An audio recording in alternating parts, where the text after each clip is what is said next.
Okay, well, this is Andrew James from AndrewJamesInc.com, and you have obviously read a ways into the post that I set up this video for, or you found this video somewhere else online.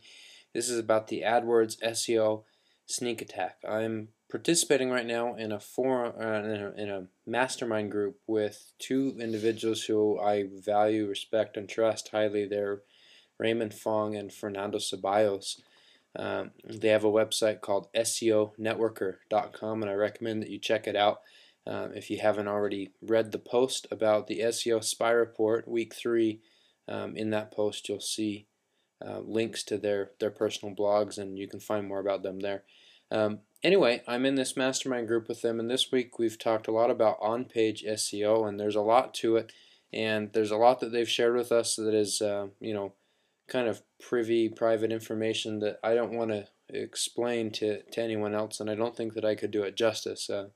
It took us an hour and some time to go through everything that they had to show us, and that was just the tip of the iceberg.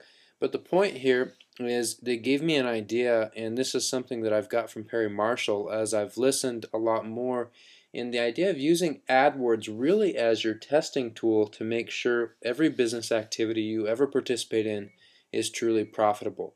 No matter where you're going to go, whatever niche you're going to go into, there's a lot of ways to advertise. There's a lot of things you do in business, but you can totally take the risk out of any one of those activities by knowing what works and what converts. And the quickest way to do that is AdWords, and that goes for SEO as well. If you're going to do SEO, there's quite a bit of work that goes in with it, and a lot that you have to do to make it work. And it is well worth it, but the worst and most risky thing would be to SEO your brains out and then find out that you were doing all that work to get exposure for the wrong keywords, the wrong links, or the wrong whatever.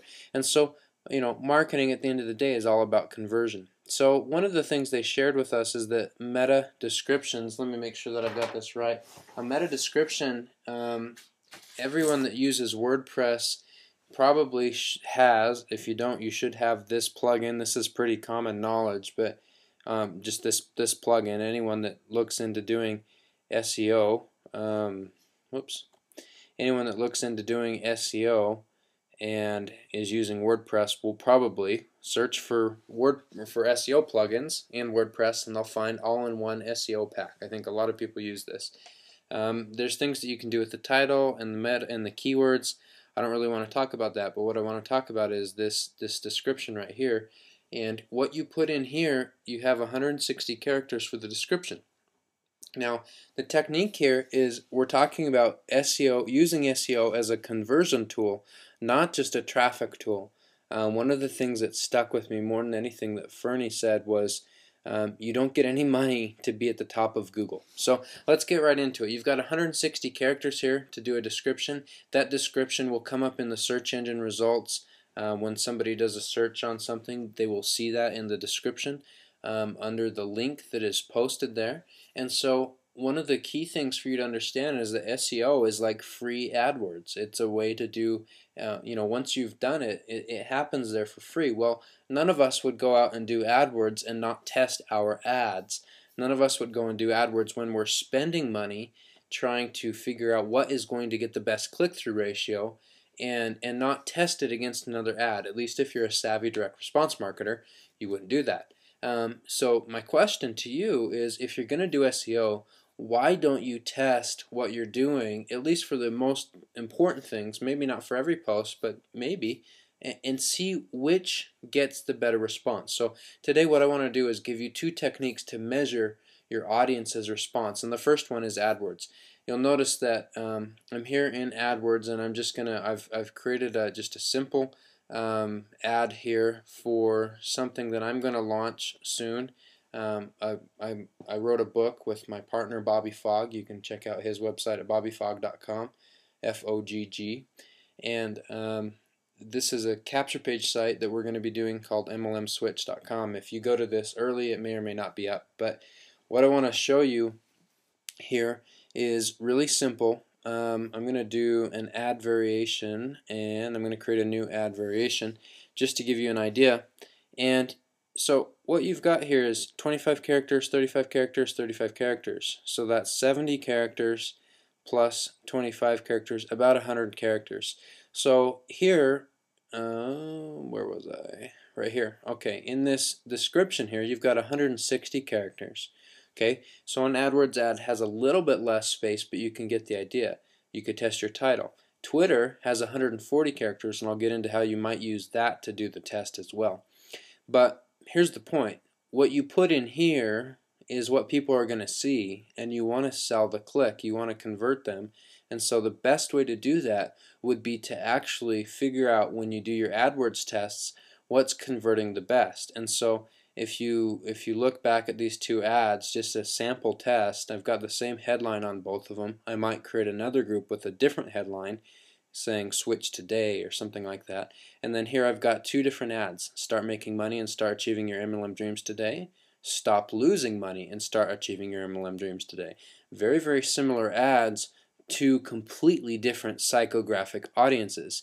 Start making money is talking about gaining pleasure. Stop losing about avoiding pain. Well, in relation to that topic, which one is going to convert better? So what you would do simply here is run the ads for the keywords you've chosen and see which CTR, which click-through ratio, gives you the best results. Whichever one gives you the best results, if it's an important post, that's what you're going to use here, and that's what's going to display in the search engine listings. Very, very important technique. And you know, as we were going through it, I had that idea. Asked them, is this the right way to do it? And they said, yeah, great idea. Another, a little bit less scientific tip is you could do the same thing with Twitter, and this may be even better for your own audience because Twitter is a lot more like a search. It's a lot more like what somebody, you know, the mindset that somebody is in when they're on Twitter is probably a lot more similar to the mindset somebody is in when they're searching on a search engine for SEO.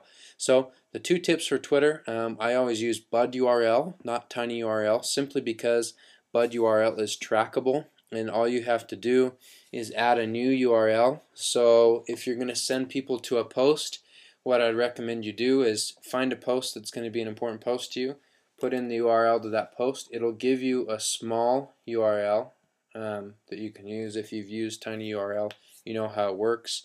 So you use that URL right there that it gives you. And then what I would suggest you do is write a tweet about that URL. And one of the things you could do is, you know, you could ask your audience if you have enough followers to get some sort of a response. If you just put it up there, people may or may not respond. But if you ask them a question and then copy and paste that bud URL into that tweet, you're going to get a lot better idea. So for example, you can just ask them, you know, would you rather, and then the two phrases, and put the URL into the phrase at the end of each phrase. And the cool thing about bud URL is you can track the number of clicks that you've got on different URLs. Now all of these are things that I've used on Twitter, so we get different numbers of clicks for different URLs and things. And so that's a second way that you can test it and may work for AdWords. So anyway, that is the AdWords SEO sneak attack technique. Basically use either Twitter or AdWords itself to test a phrase for the excerpt and for the summary, because that's what's going to come up in the search engine listing in the results, and that's what's going to ultimately sell the person on clicking and possibly buying from you. So anyway, that's the technique. Hope you enjoyed it, and go and check out Rain Fernie's stuff.